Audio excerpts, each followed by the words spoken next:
demoiselle, précisément, et voilà.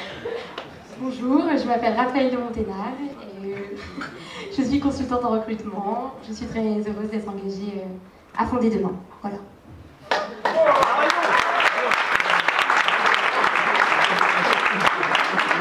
Bonsoir, Théophile de Chevron-Villette, je suis consultant en fusion-acquisition pour des petites entreprises et je suis très heureux de vous accueillir ce soir. Bonne soirée.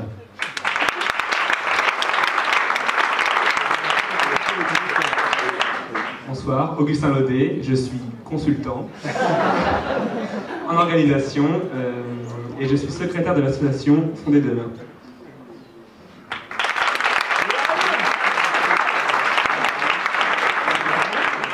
Voilà, alors Louis Manange, président de Fonder Demain. Je ne suis pas consultant.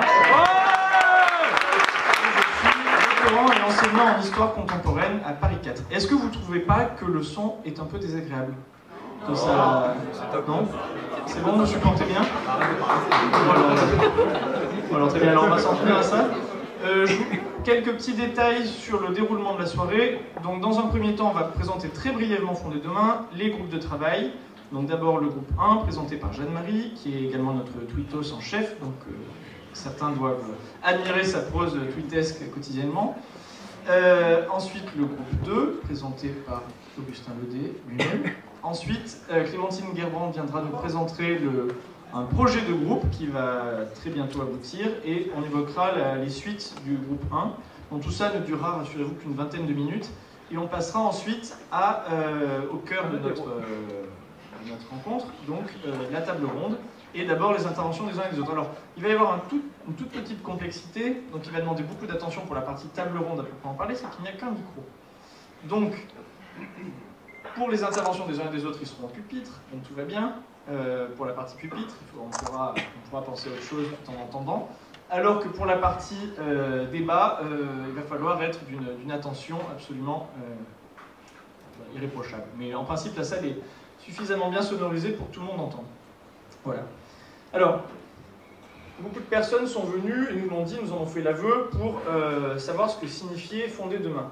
Alors, on a mis en évidence une citation que vous avez dû voir ici ou là, qui est de Saint-Exupéry dans Citadelle. « Préparer l'avenir, ce n'est que fonder le présent. À quoi discuter cet héritage ?» Donc il fait référence à l'héritage commun de tous ceux qui vivent dans ce présent. « L'avenir, tu n'as point à le prévoir, mais à le permettre, car l'avenir, on le bâtit. » Alors, outre le fait qu'une citation a toujours quelque chose d'un peu artificiel, c'est toujours un faire-valoir, souvent d'ailleurs une justification a posteriori, et d'ailleurs on peut en faire l'aveu très humblement, c'est tout à fait a posteriori. Néanmoins, il y a quelque chose de très vrai. Donc l'année dernière, pour beaucoup d'entre nous, ça a été l'année d'une prise de conscience du fait qu'une certaine anthropologie, une certaine vision de l'homme, une certaine vision de l'individualisme, qui pose un individu qui est absolument autoréférencé et autonormé, était arrivé à faire passer une loi qui a choqué une bonne partie d'entre nous. Et selon notre charisme, notre volonté de faire d'une manière ou d'une autre, certains se sont engagés, qui dans la manif, qui dans les veilleurs, et d'autres ne se sont pas engagés du tout. Et d'ailleurs, ça n'est pas l'objet ici. Néanmoins, on a parlé de Génération 2013 ou d'autres choses, de réveil, de mai 68 à l'envers, ou que sais-je. Toutes les expressions ne se valent pas, certaines sont, à mon avis, très malheureuses.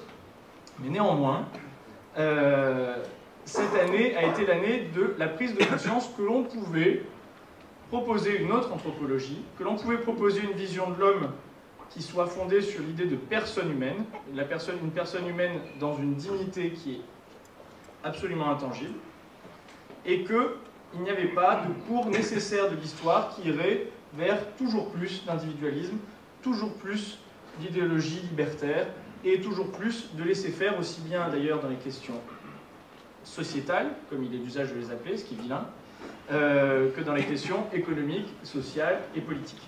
Puisque cette vision de l'homme comme individu, autonormé, alors d'un côté, dont on exalte l'ensemble des choix, non pas personnels, jamais, mais individuels, et que d'un autre côté, on prend pour une sorte de variable, que ce soit en économie ou en politique, une variable d'ajustement, c'est-à-dire finalement une quantité négligeable, et bien cette vision-là n'a pas nécessairement le dernier mot, et on s'est rendu compte qu'il pouvait y avoir non pas seulement des vieux réactionnaires dans la rue, mais également une jeunesse. Alors je sais qu'on on nous qualifie nous aussi de réactionnaires, hein, c'est pas nécessairement lié au vieux. Mais enfin, à nous de prouver que nous ne le sommes pas. Ou qu'en tout cas, si on l'est dans un sens qui n'est pas celui qu'ils entendent. Alors l'idée de dignité de la personne humaine, elle pose deux grands principes qui sont au cœur de la charte de fondée demain. D'un côté, la liberté de cette personne humaine, parce que si elle est digne, dans son identité de personne humaine, elle est également libre de faire des choix. Et donc, il n'y a pas à opposer un individu qui serait libre et une personne humaine qui serait pleine de conditionnements dans une sorte de carcan. Mais d'un autre côté, cette liberté suppose une responsabilité. Et cette liberté ne s'exerce, n'est réelle, que si elle est incarnée. C'est-à-dire qu'on est absolument en porte-à-faux par rapport à l'idée que l'individu est absolument à émanciper de ses déterminations alors familiales, religieuses, culturelles. Il y a bien sûr des déterminations dont il faut s'émanciper, notamment lorsqu'on est dans une famille où il y a moins de chances de parvenir à faire ce qu'on veut, lorsqu'on est dans une situation de misère sociale pour une raison X ou Y, ou d'autres situations de misère, ce ne sont pas nécessairement sociales. Néanmoins, il y a des déterminations qui sont bonnes et qui sont au contraire fécondes pour la personne humaine. Et ça, c'est au cœur de notre charte, et je crois que le bureau ne me contredira pas. Alors, ça se décline, je vais faire très brièvement comment ça se décline. D'abord, si on pose cette vision-là de la personne humaine, on pose la nécessité d'une solidarité à l'égard des plus fragiles. Ça, c'est la chose la plus importante à dire.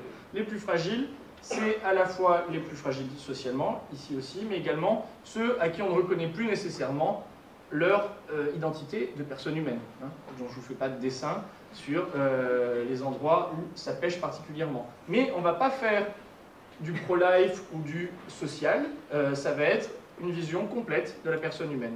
Comme dit la définition de l'écologie humaine, tout homme est tout l'homme. Ensuite, la famille. Bon là, la famille, on l'a bien causé, on y reviendra plus tard dans l'année. Ensuite, l'éducation, qui est liée à cette notion de famille. C'est-à-dire que l'éducation, si elle veut qu'elle soit pérenne, elle ne doit pas être une éducation nécessairement pour couper de toute détermination, mais au contraire, éduquer au beau, au bien et au vrai, au bien, dans l'ordre que vous voulez. Et cette éducation, elle doit être faite à l'unisson avec les familles, et jamais en contradiction. Sauf lorsqu'il y a des graves, bien sûr, lacunes, mais voilà, il y a plein de choses à... Ensuite, les corps intermédiaires, notamment l'entreprise, qui est un corps intermédiaire, où il semble que là, on est davantage dans le plan responsabilité et liberté que dans la question de la dignité stricto sensu, où on remarque que bien souvent, la notion d'initiative est bridée. Mais initiative et responsabilité sociale, comme c'est à la mode de dire, mais ça doit être plus qu'une mode. Hein. On doit essayer de trouver un petit peu ce que veut dire cette question de la responsabilité sociale dans les entreprises. Et enfin, c'est un petit peu une vision en entonnoir, lorsqu'on arrive à tout ça, on est sur une nation. Et donc, que veut dire la nation à l'heure de la mondialisation? Comment est-ce qu'elle ne peut être ni complètement niée par des flux et qui ferait que nos lieux d'enracinement ne seraient que des espèces de courants d'air, ni exaltée dans une vision exclusive de tout apport extérieur? Quelle est l'articulation précise à trouver? C'était un petit peu le sens du premier rapport d'ailleurs, et qui était réflexif, mais on en parlera. Donc voilà, un petit peu les pans sur lesquels nous allons travailler. Alors maintenant, je vais appeler les responsables de groupe de travail à s'approcher. Donc Jeanne-Marie. Donc les groupes de travail, ils se réunissent pendant 3 mois à une périodicité de tous les 15 jours. Et ils se voient à peu près 3 heures pendant ces 15 jours, et entre-temps, ils ont travaillé, ils ont fait des tas de lectures, etc. Et l'idée est de produire, à l'issue de ça, un rapport qu'on diffuse aux décideurs politiques, économiques, sociaux, selon les angles. Le premier rapport, il était réflexif. On a une règle, c'est que 4 sur 5 proposeront des préconisations claires. Voilà. Donc ne vous inquiétez pas si celui-là, vous l'avez trouvé dans les nuées, etc. On a tout entendu. Mais 4 sur 5 proposeront des choses. Voilà. Celui-ci, il était trop vaste, cette question de la mondialisation et de la nation, pour proposer tout de suite. Et on y reviendra sans doute.